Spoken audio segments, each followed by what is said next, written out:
ہمارے channel Urdu moral story میں خوش آمدید۔ ہمارے چینل سے روزانہ آپ کو سچی اسلامی کہانیاں سنائی جاتی ہیں۔ ان کہانیوں میں کوئی نہ کوئی ایسا سبق چھپا ہوتا ہے جو آپ کی زندگی سنوار سکتا ہے۔ آج کا واقعہ بھی ایسا ہی ہے۔ چلیے سنتے ہیں آج کی کہانی۔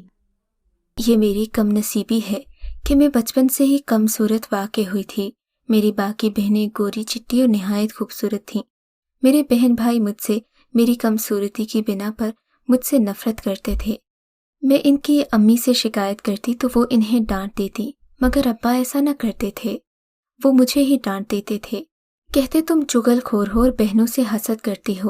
تب مجھے ابا کی بات کھل جاتی اور میں اماں سے کہتی، مجھے تو لگتا ہے یہ میرے سوتیلے باپ ہیں، مجھ سے پیار نہیں کرتے اور میری بہنوں سے زیادہ پیار کرتے ہیں، نہ جانے ایسا کیوں ہے۔ امی سمجھاتی کہ وہ تم سے بھی پیار کرتے ہیں، تم غلط سوچتی ہو، بس غصہ مت کیا کرو، جو لوگ غصہ کرتے ہیں ان کی مت ماری جاتی ہے۔ مجھے ماں کی یہ بات کبھی سمجھ میں نہیں آئی۔ مجھے لگتا تھا کہ میں حق پر ہوتی ہوں اور یہ سب میرے ساتھ ناانصافی کرتے ہیں۔ وقت گزرتا گیا، میں 13 سال کی ہو گئی۔ میں نے غصہ کرنا چھوڑا نہیں، بلکہ بہنوں کی جھوٹی شکایتیں اماں ابا سے کر کے انہیں ڈانٹ پڑوانا میرا مشغلہ بن گیا۔ ایک روز بڑی بہن نے مجھے کسی بات پر تھپڑ مارا۔ میں نے اسے بدلہ لینے کی ٹھان لی۔ ان دنوں میں 7ویں میں تھی۔ اسکول جا کر اپنی سہیلی سے ایک جھوٹا محبت نامہ لکھوایا۔ تحریر کے نیچے اپنے ہمسائے لڑکے کا نام لکھوا دیا، گویا یہ محبت نامہ اسی لڑکے نے میری بڑی بہن کے نام لکھا تھا۔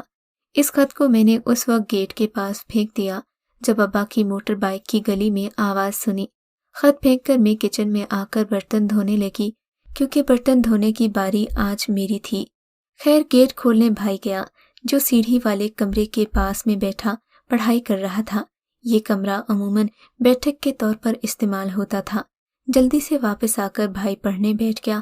اس کی نظر اس لفافے پر نہ گئی جو گیٹ کے پاس پڑا ہوا تھا۔ جب ابا گھر کے اندر آ رہے تھے تو ان کی نظر اس لفافے پر پڑی۔ انہوں نے لفافہ اٹھا لیا۔ یہ ایک محبت نامہ تھا جو کسی وقار نامی لڑکی کی طرف سے لکھا گیا تھا۔ ظاہر ہے وقار نام کا لڑکا ہمارے گھر کے سامنے رہتا تھا۔ والد نے خط پڑھا تو پریشان ہو گئے، مگر فوری طور پر کسی قسم کا رد عمل نہیں کیا، کیونکہ میری بڑی بہن نائمہ بہت ہی نیک اتوار کی مالک تھی۔ ابا کو اس پر یقین تھا۔ لیکن شام کو والد نے امی کو خط دیا اور کہا، آئمہ سے پوچھو یہ کیا معاملہ ہے۔ امی نے خط پڑھا اور آئمہ کو بھی پڑھوایا تو وہ رونے لگی، بولی کسی نے مجھ پر جھوٹ باندھا ہے مجھے ابا سے پٹوانے کے لیے۔ تبھی امی کو شک ہوا۔ انہوں نے مجھ سے اکیلے میں پوچھا کہ یہ حرکت تیری تو نہیں ہے، کیونکہ آج کل وہ لڑکا تو یہاں رہتا ہی نہیں ہے۔ میں اس کی ماں کی طبیعت پوچھنے گئی تھی، وہ کچھ دنوں سے بیمار تھی۔ اس نے بتایا تھا کہ وقار اپنی بڑی بہن کے گھر سرگودہ گیا ہوا ہے۔ اس کی بڑی بہن وہاں بیاہی ہوئی تھی۔ اس کا مطلب ہے کہ کسی نے اس بیچارے کو برا ثابت کرنے کے لیے یہ جھوٹا خط لکھ کر ہمارے گھر میں پھینک دیا ہے، کیونکہ تمہاری بہن بھی ایسی نہیں ہے، وہ قسم اٹھانے کو تیار ہے۔ پر میں نے غصے میں کہہ دیا کہ میں نے تو نہیں لکھا یہ خط جو آپ مجھ سے کہہ رہی ہیں۔ خیر اماں ابا نے میری بہن پر غصہ نہیں کیا، کہا کہ کسی بدخواہ نے ہمیں بدنام کرنے کو یہ کام کیا ہے، اب ذرا لڑکیوں پر نظر رکھنا۔ میرے دل کی آرزو پوری نہ ہوئی اور نہ ہی آئمہ کو مار پڑی۔ کچھ دن اپنے غصے کو دبائے رہی، پھر ایک روز باجی آئمہ سے کسی بات پر زبان چلائی تو اس دفعے بھی انہوں نے مجھے تھپڑ رسید کر دیا۔ امی سے بھی شکایت کی، دوسری بہنوں نے بھی باجی ہی کی تائید کی، کیونکہ میں پہلے سے ہی بدتمیز تھی۔ امی نے مجھے برا بھلا کہا کہ نہ جانے کیسی عجیب لڑکی ہے، اتنا سمجھاتی ہوں پر سمجھتی نہیں ہے، الٹا اور بگڑتی جا رہی ہے، ہر وقت فساد برپا رکھتی ہے، سمجھ میں نہیں آتا کیا کروں۔ ایک ماں ہی تھی جو میری طرفداری کیا کرتی تھی، وہ بھی بہنوں کی طرفدار ہو گئی تو میرے دل میں حسد بھر گیا۔ میں نے سوچا اس بار میں نے آئمہ کو نہ پٹوایا تو میرا بھی نام نہیں۔ تبھی میں نے اگلے دن دوبارہ سے وہ خط گیٹ کے پاس رکھنے کا فیصلہ کیا، مگر میں یہ خط گیٹ کے پاس پھینک رہی تھی کہ میرا بھائی اوپر چھت سے دیکھ رہا تھا۔ اس نے مجھے لفافہ گیٹ کے پاس پھینکتے ہوئے اور واپس صحن میں پلٹتے دیکھ لیا۔ وہ اسی وقت نیچے اترا اور لفافہ اٹھا لیا۔ لفافہ ابا کو دے کر کہا، یہ لفافہ صفیہ کی کارستانی ہے، میں چھت سے صحن میں دیکھ رہا تھا، یہ اسی نے پھینکا ہے۔ अब्बा ने जब ये खत देखा तो इन्होंने मुझे खूब मारा। अम्मा ने भी लान तान की कि क्यों अपनी ही बहनों की इज्जत की दुश्मन बनी हुई है। कहा कि आज से तू हमारी बेटी नहीं, समझ ले हमने तुझे कूड़े के ढेर से उठाया था। ऐसा इन्होंने गुस्से में कहा था, मगर मुझे अपनी बेइज्जती महसूस हुई। मैं रात भर रोती रही, मेरा गुस्सा ठंडा नहीं हुआ था। तहैया कर लिया कि इन्हें मैंने ना रुलाया तो मैं भी कूड़े के ढेर की सही। बस सुबह जूं ही भाई कॉलेज और वालिद ड्यूटी पर गए, मैं चुपके से गेट खोलकर घर से निकल गई। बिना सोचे समझे सड़क पर चलती जा रही थी, न मंजिल का पता, न ये मालूम कि जाना कहाँ है। सोचा कि दाता दरबार पर बैठ जाऊंगी, कोई तो अच्छी औरत आएगी, मेरा दुख सुनकर मुझे पनाह देगी। मगर दाता दरबार का रास्ता मालूम नहीं था। जब चलते चलते थक गई, दोपहर हो गई तो भूख ने सताया। एक दरख्त के तले ठहर कर इधर उधर देख रही थी कि सामने आकर एक गाड़ी रुकी। उसमें से एक अधेड़ उम्र औरत उतरी। उसने कहा, किसे देख रही हो? क्या कहाँ जाना है? पता भूल गई हो? रो रो कर मेरी आंखें सूजी हुई थी। वो समझ गई कि मामला गंभीर है। नरमी से बोली, बताओ कहाँ जाना है, मैं तुम्हें पहुंचा देती हूँ। तब मैंने उसे बताया कि मुझे दाता दरबार जाना है। फिर मुझसे झूठ ना बोला क्या। मैंने बता दिया कि अम्मी अबू ने मारा है, बहनों ने बेइज्जती की है, मैं वालिदैन की सगी बेटी नहीं हूँ। शायद इन्होंने मुझे कहीं से उठाया होगा, तभी मेरे साथ बुरा सलूक करते हैं। बेटी, बेहतर है कि तुम घर चली जाओ। मुझे घर का पता बताओ, मैं तुम्हें गाड़ी में छोड़ आती हूँ। पता नहीं ज़माना कितना ख़राब है। शायद ये उसने मुझे बहलाने फुसलाने को कहा था। मैंने उसकी हमदर्दी को सच जाना, जवाब दिया कि अब घर तो मर कर भी नहीं जाऊंगी, वरना वो लोग एक दिन मुझे मार डालेंगे। वो मुझसे बहुत नफरत करते हैं, इसीलिए दाता दरबार जा रही हूँ। शायद वहाँ कोई हमदर्द औरत मुझे पनाह दे दे। तो फिर तुम मेरे साथ मेरे घर चलो। दाता दरबार जाने की ज़रूरत नहीं है। अभी हम ये बातें कर रहे थे कि इसकी गाड़ी से एक नौजवान लड़का उतर कर आया। उसने पूछा, अम्मा तुम यहाँ क्यों खड़ी हो और किससे बातें कर रही हो? तभी इस औरत ने अपने बेटे से कहा, बेटा, ये लड़की मुसीबत ज़दा है, इसे घर ले चलते हैं, वरना न जाने किसके हाथ पड़ जाए। इस नौजवान ने आंख भरकर मुझे देखा। वो बहुत पुरकशिश नौजवान था, जैसे किसी 13 बरस की लड़की के ख्वाबों का शहजादा हो सकता है। बस मैं उस औरत की बातों में आकर इसकी गाड़ी में बैठ गई। वो मुझे एक दूर दराज जगह पर ले आई। ये छोटा सा बंगला था जो करीने से आरास्ता था। मुझे लगा ये लोग काफ़ी पैसे वाले हैं। औरत ने चंद दिन मुझसे शफकत भरा सलूक रखा, अच्छा खाने पीने को देती थी। एक दिन बोली, बेटी, अगर तुम घर वापस नहीं जाना चाहती तो मेरे बेटे से शादी करके मेरी बहू बन जाओ। इस तरह तुम सारी उम्र हमारे पास आराम से रह सकोगी। अंधा क्या चाहिए, 2 आंखें। मैंने कहा, ठीक है, मैं भी तो यही चाह रही थी। समझ रही थी यहाँ आकर जो सुकून मिला है वो तो मैंने ख्वाब में भी नहीं सोचा था। अगले रोज उस औरत ने मुझसे कहा कि तैयार हो जाओ, तुम्हारा निकाह मेरे बेटे से हमारे एक अजीज के घर होगा, वहाँ हमारे कुछ रिश्तेदार भी आएंगे। उसने मुझे गुलाबी रंग का कामनी दुपट्टा भी दिया था। मैं तैयार होकर उनके साथ चली गई। एक बंगले में वो मुझे छोड़कर चले गए। कहा कि हम निकाह के लिए गवाह और मौलवी साहिब रहते हैं। उस औरत ने मुझे एक कमरे में बिस्तर पर बिठाया, दुल्हनों की तरह मेरा घूंघट उठाया। थोड़ी देर खुद मेरे पास बैठी रही। उस वक्त रात के 8 बजे होंगे। उसके बाद बोली, तुम्हें भूख लगी होगी, थोड़ा सा कुछ खा लो, वो लोग आ जाएंगे, फिर खाने का मौका नहीं मिलेगा। वो खाने का सामान लेकर आ गई। मैंने थोड़ा सा खाना खाया। उसके बाद वो दरवाज़ा भिड़कर चली गई। हिदायत कर ली कि घूंघट कर लो, निकाह के लिए मर्द अंदर आने वाले हैं। मैं घूंघट किए बैठी थी कि कदमों की चाप हुई। आने वाले ने कहा, बासित मर्दों में निकाह हो गया है, अब तुमसे दस्तखत लेने रह गए हैं। ये कहकर उसने कागज पर दस्तखत लिए और फिर खुद मेरे पास बैठ गया। उसे देखकर मेरे अरमानों पर पानी पड़ गया। वो इंतहाई अजीबो गरीब शक्लो सूरत का मालिक था। ये वो तो नहीं था जिसे मैंने देखा था। मैंने पूछा, आप कौन हैं? कहने लगा, मैं इन्हीं का बेटा हूँ, मगर दूसरा बेटा हूँ, इनसे अलहदा रहता हूँ। तुम्हारी शादी मेरे छोटे भाई से नहीं, मुझसे हुई है। बेइख्तियार मेरे मुंह से निकला, नहीं नहीं, ये नहीं हो सकता, मेरी शादी तो किसी और से हुई थी। कहने लगा, चुप रहो, बाहर ताला लगा है, चौकीदार भी मौजूद है, तुम बाहर नहीं जा सकती। یہ ایک अधेड़ उम्र का भद्दा और मोटा आदमी था। इसकी सूरत भी अच्छी नहीं थी। मेरा तो जी बैठ गया। तो क्या अम्मा ने मुझसे धोखा किया है? क्या उसने रशीद का कहकर दूसरे आदमी से मेरा निकाह कर दिया है? एक मासूम सी बेसहारा बच्ची के लिए ये सदमा किसी रोग से कम नहीं था। फिर मैंने यही सोचा कि शायद मेरा मुकद्दर ऐसा था, सो मुझे मिल गया। अब अगर यहाँ से निकली तो कहाँ जाऊंगी? चलो एक घर तो मिला है, अब माँ बाप के पास कैसे जाऊंगी? उनकी तो जो बदनामी होना थी हो चुकी।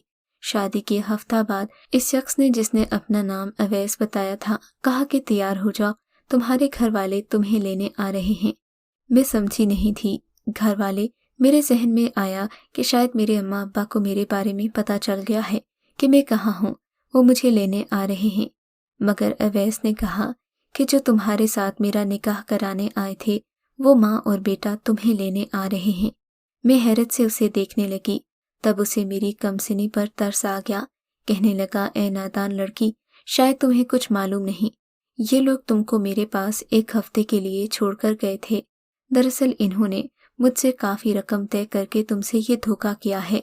ये लोग ठीक नहीं हैं, तुम न जाने कैसे इनके हत्थे चढ़ गई हो। मैंने रोकर इसे बता दिया कि मैं इनकी कुछ नहीं लगती थी, बस गुस्से में घर से निकली थी। इस औरत ने मुझे अपनी गाड़ी में बिठा लिया, फिर अपने घर ले आई, मुझसे अपने बेटे का कहकर तुम्हारे हवाले कर दिया। मैं अब इन बुरे लोगों के पास नहीं जाना चाहती। वो बोला, मैं तो तुम्हें अपने पास नहीं रख सकता क्योंकि मैं बाल बच्चेदार आदमी हूँ। अगर इनके खिलाफ मैंने तुम्हारा साथ दिया तो ये लोग मुझे बदनाम करके मेरी इज्जत खाक में मिला देंगे। मैं मजबूर हूँ, तुम्हें इनके साथ जाना ही होगा। अपने नसीब का किया भुगतो और अपनी असल माँ की तलाश करो। तुम्हारे वालिदैन ही तुम्हारा साथ दे सकते हैं। मैं तो खैर हूँ, मैंने तुम्हारा साथ दिया तो खुद फंस जाऊंगा। उस शख्स की बातें सुनकर मेरा सर चकराने लगा। मैं तो शरीफ घराने से थी। इस बदनुमा आदमी को भी शौहर मानकर कबूल कर लिया था। सोचा अगर इसने इज्जत से रखा तो इसे देवता जानकर इसकी पूजा करूंगी, इज्जत से जिंदगी गुजारूंगी। मगर जब उसने मुझसे ये बातें कहीं तो सदमे से मुझे चक्कर आ गया और मैं बेहोश हो गई। जब होश आया तो उसी औरत के घर पर थी जिसने मुझे पनाह दी थी। उसका बदगुमाश लड़का भी मौजूद था। मैं रोने लगी तो ये लोग मुझे समझाने लगे। मैं ना मानी तो मुझे धमकाना शुरू कर दिया। कहा कि अब तुम कहीं नहीं जा सकती क्योंकि तुम जैसी को तुम्हारे हकीकी माँ बाप भी कबूल नहीं करेंगे। मैं समझ गई कि ये लोग मुझे लूट का माल समझकर मेरा बुरा हाल कर देंगे। मैंने दिल में ठान ली कि मैंने इनसे अभी नहीं बिगाड़नी, मगर मौका का इंतजार करना है ताकि इस जहन्नुम से निकल सकूं। एक बार फिर से माँ बाप के पास पहुंच जाऊं तो वो भले मुझे गोली मार दें, मगर मुझे कोई एतराज नहीं होगा। 2 दिन के बाद इन्होंने फिर मुझे इसी तरह तैयार किया और एक और शख्स के पास छोड़ गए। मुझे बहुत रोना आ रहा था। मैं बुरी तरह रो रही थी। जब उसने मुझसे पूछा कि क्या तुम इस औरत की बेटी हो? तुम तो काफी छोटी और मासूम हो, क्या इन लोगों को तुम पर तरस नहीं आता? मैंने कहा, जब मैं रोती हूँ तो ये हंसते हैं, जब मैं इनसे मिन्नत करती हूँ कि मुझे वालिदैन के पास पहुँचा दो तो धमकाते हैं। उसने कहा, अच्छा तुम मुझे सच सच सारी कहानी सुना दो, मैं तुम्हें तुम्हारे वालिदैन के पास ले जाऊंगा। मैंने इसे सच सच साफ बता दिया। इसने कहा, मैं कोई मामूली आदमी नहीं हूँ, मेरा असर रसूख है, ये लोग मेरा कुछ नहीं बिगाड़ सकते। तुम चाहती हो तो मैं तुम्हारे वालिदैन को इत्तला कर देता हूँ। तभी शख्स ने मुझसे पता लिया और मेरे वालिद से राब्ता किया। उनसे कहा कि अभी भी कुछ नहीं बिगड़ा, तुम लोग बेटी की जिंदगी को मजीद तबाह होने से बचा सकते हो। अगर तुमको इसे रखना कबूल नहीं तो मैं इसके साथ निकाह करने को तैयार होगा, मगर मुझसे वादा करो कि तुम लोग इसे कोई नुकसान नहीं पहुंचाओगे। अगर नादान बच्चों से गलती हो जाए तो उन्हें माफ कर दिया जाता है, ना कि उन्हें जिंदगी भर के लिए बेसहारा किया जाता है। मेरे वालिद ने जब मेरे बारे में सुना तो रो पड़ा। उस शख्स ने रिश्ता मांगा था। इन्होंने कहा, हमारी बेटी से गलती हुई, हम इसे माफ करते हैं, मगर शादी इसकी मर्जी से ही होगी। बहरहाल वालिद मेरे पास आए और मुझे अपने साथ घर ले गए। मैं बहुत खौफजदा थी कि शायद घर ले जाकर मुझे मार ही देंगे, मगर इन्होंने मुझे नहीं मारा, अलबत्ता देर तक रोते रहे। अम्मी भी रोती रहीं, कहती, ए नादान, ये तूने क्या कर दिया? घर से निकलने से पहले कुछ तो सोच लिया होता, किसी सहेली या रिश्तेदार के घर ही चली जाती। ایسے انجانے لوگوں پر اعتبار کر لیا، خود بھی برباد ہوئی اور ہمیں بھی برباد کر دیا۔ امی نے مجھے باقر صاحب کے بارے میں بتایا کہ وہ تم سے شادی کے خواہش مند ہیں، ان کی عمر 40 سال ہے، پہلے سے شادی شدہ ہیں، اگر تمہیں یہ رشتہ قبول ہے تو بتاؤ ورنہ ہم انکار کر دیتے ہیں۔ میں نے سوچا ابھی تو میرے گھر والے مجھے کچھ نہیں کہہ رہے، مگر وقت گزرتا جائے گا، ہو سکتا ہے کہ یہ لوگ مجھ سے پہلے جیسا سلوک روا رکھیں۔ یہ سوچ کر میں نے کہا مجھے یہ رشتہ قبول ہے، کیونکہ اس شخص میں رحم دلی کے ساتھ ساتھ انسانیت بھی موجود تھی۔ میں خود کو اب کسی شریف آدمی سے شادی کے قابل نہیں سمجھتی تھی۔ مجھے ان کا رشتہ قبول کرنے میں خوشی تھی۔ ماں باپ کو مزید ٹینشن میں نہیں رکھنا چاہتی تھی۔ انہوں نے میری شادی باقر صاحب سے کر دی۔ مجھے امید تھی کہ اس گھر سے رخصت ہو کر میرے دکھ بھی کم ہو جائیں گے، اپنے شوہر کا سچا پیار تو ملے گا، میری برسوں سے پیار کو ترسی روح کو آرام نصیب ہوگا۔ خدا کا شکر تھا کہ میرا اندازہ صحیح نکلا۔ میرے شوہر بے شک مجھ سے عمر میں بڑے تھے، مگر انہوں نے مجھے ایک بہت بڑی مصیبت سے بچایا تھا۔ انہوں نے مجھے سچا پیار اور عزت دی۔ ان کی 6 بیٹیاں تھیں، کوئی بیٹا نہیں تھا۔ انہوں نے دوسری شادی کرنا تھی کہ یہی ان کے والدین کی آرزو تھی، لہٰذا یہ شرط رکھی کہ ان کے والدین کو میرے بارے میں کوئی بات معلوم نہیں ہونا چاہیے۔ اللہ تعالیٰ نے ان کی نیکی اور ان کی نیک دلی کا صلہ بیٹے کی صورت میں دیا تھا۔ شادی کے تیسرے سال میں نے ایک بیٹے کو جنم دیا تو ان کے گھر والوں کی مراد بر آئی۔ اس کے بعد مجھے 2 بیٹے میرے خالق نے اور عطا کیے۔ وہ عزت اور تکریم مل گئی جو ان کے خاندان میں بیٹوں کی ماں کو ملتی تھی۔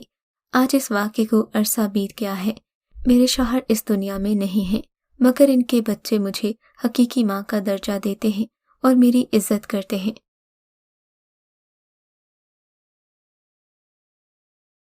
اگر آپ کو آج کا یہ واقعہ پسند آیا ہے تو اس ویڈیو کو لائک ضرور کیجیے اور اس طرح کے مزید قصے سننے کے لیے ہمارے چینل اردو مورل سٹوری کو سبسکرائب ضرور کیجیے۔